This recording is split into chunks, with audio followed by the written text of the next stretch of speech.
ভগবান শ্রীকৃষ্ণ তার ভক্তকে এই কথাটি বলেছিলেন। বন্ধুরা শুনুন, সব কিছু পাওয়ার পরেও কিছু না কিছু বাকি থেকে যায়, এবং যা বাকি থাকে তার সামনে সব কিছুই অকেজো হয়ে যায়।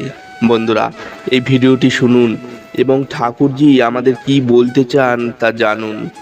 হরে কৃষ্ণ। বন্ধুরা আমি সৌরভ, আপনারা দেখছেন জয়নগর বয়েস ইউটিউব চ্যানেল।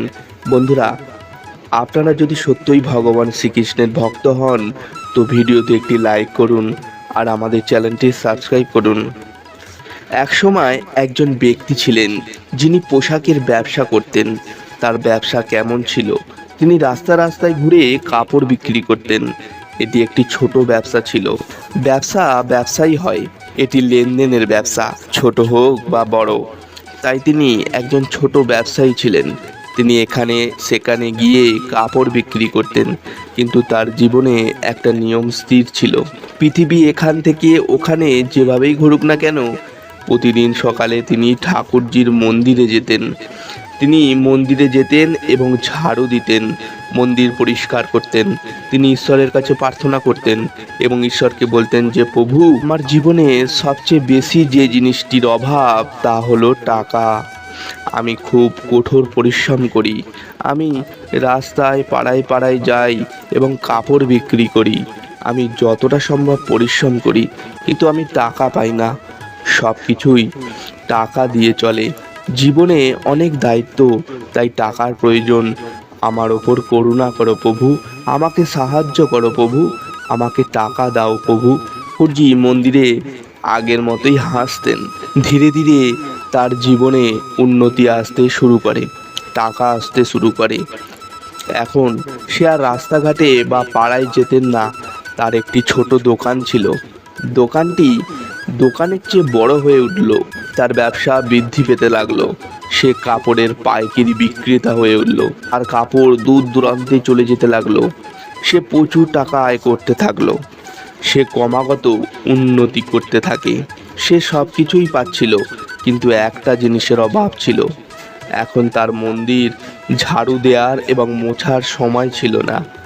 অনেকবার সেও অনুভব করেছিল যে এখন আমি তো এত বড় মানুষ হয়ে গেছি, এখন আমি মন্দিরে গিয়ে ঝাড়ু দেব এবং মোছা করব, এখন আমি এই কাজ করব না। এই ভিন্ন চিন্তা তার মনে জন্ম হয়েছিল। সে ক্রমাগত উন্নতি করছিল, কোথাও কোনো অভাব ছিল না। সে এতদিন ধরে ভগবান শ্রীকৃষ্ণের সেবা করেছে, আর ভগবান শ্রীকৃষ্ণ কারো পাওনা রাখেন না। ভগবান শ্রীকৃষ্ণ যাকে ভালোবাসেন তিনি না চাইতেই তাকে অনেক কিছু দেন, আর যখন তুমি চাইবে তাহলে তিনি তোমাকে কেন দেবেন না? তাই তিনি তাকে অনেক কিছু দিয়েছেন। মেয়ের বিয়ে হয়ে গেছে, বাচ্চাদের তার বিয়ে হয়ে গেছে, বয়স বাড়তে লাগলো। ওই ব্যবসায়ী স্ত্রী পৃথিবী ছেড়ে বৈকুণ্ঠ ধামে চলে গেলেন। বাচ্চারা সারা জীবন টাকা দেখেছিলেন, কারণ সে সংগ্রাম করেছে, সে টাকা উপার্জন করেছে। সে ভগবান শ্রীকৃষ্ণের একনিষ্ঠ ভক্ত ছিল, তাই তার জীবন খুব সুখের ছিল। কিন্তু তার ছেলেরা বড় হতে শুরু করলো। তার নিজের অভ্যাস নষ্ট হয়ে গেল। যদি সে নিজে মন্দিরে না যায় তাহলে তার ছেলেরা কিভাবে মন্দিরে যাবে? তার ছেলেরা কিভাবে সেই মূল্যবোধ পাবে? যদি না চাইতেই তোমার সব ইচ্ছা পূরণ হয়ে যায়, তাহলে তুমি কেন ভগবানের মন্দিরে যাবে? কেন তুমি ভগবান শ্রীকৃষ্ণের মন্দিরে যাবে? কারণ তুমি কেবল তখনই যাবে যখন তুমি দুঃখ পাবে।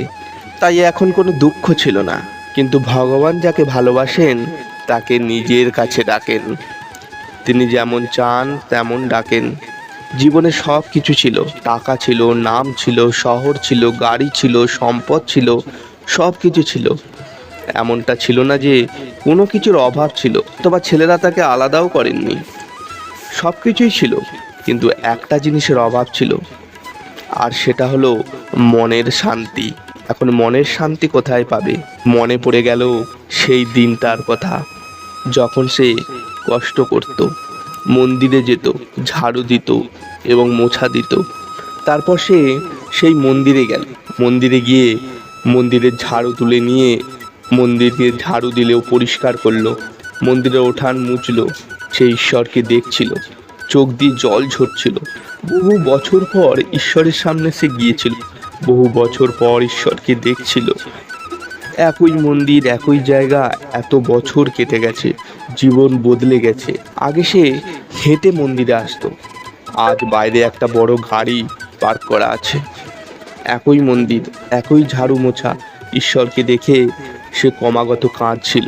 ঈশ্বর তার ভক্তকে অনেক ভালোবাসেন। তার ভালোবাসা দেখে ঈশ্বর স্বয়ং আবির্ভূত হলেন। ঈশ্বর এক মুহূর্তের মধ্যে সমস্ত ভুল ক্ষমা করে দেন। ভগবান বললেন, তুমি এখন কেন এসেছো? এখন তোমার সব কিছু আছে। তুমি যা চেয়েছিলে তা আমি তোমাকে দিয়েছি। তুমি যা বলেছিলে আমি সব করেছি। তুমি বলেছিলে তুমি অনেক টাকা চাও, তুমি একটা বড় বাড়ি চাও, তুমি একটা বড় গাড়ি চাও, তুমি একটা বড় বাংলো চাও, তোমার মেয়ের বিয়ে হোক, তোমার ছেলে যেন সেটেল করে যায়। এখন এত বছর পর তুমি এলে, তোমার সব কিছু হয়েছে।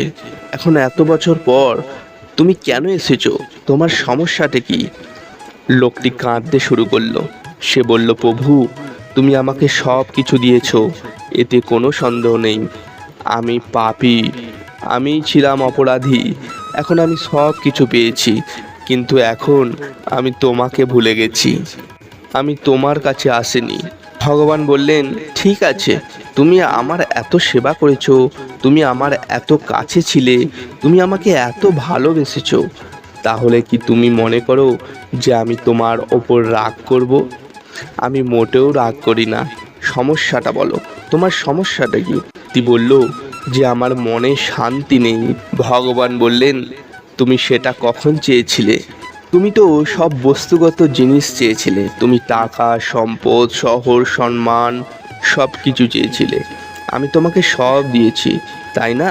তুমি কখনো বলনি যে তুমি মনের শান্তি চাও, তুমি মনের সুখ চাও। যদি তুমি একবার চেয়ে থাকতে আমি তোমাকে এটা দিতাম।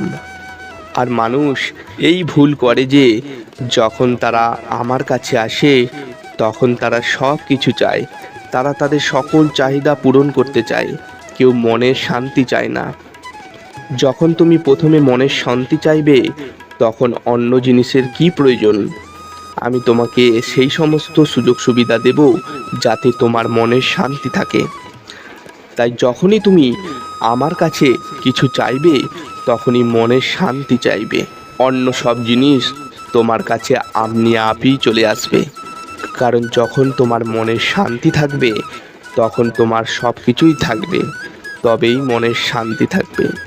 যখন আমি তোমার সাথে থাকব তখন তোমার সব কিছুই থাকবে।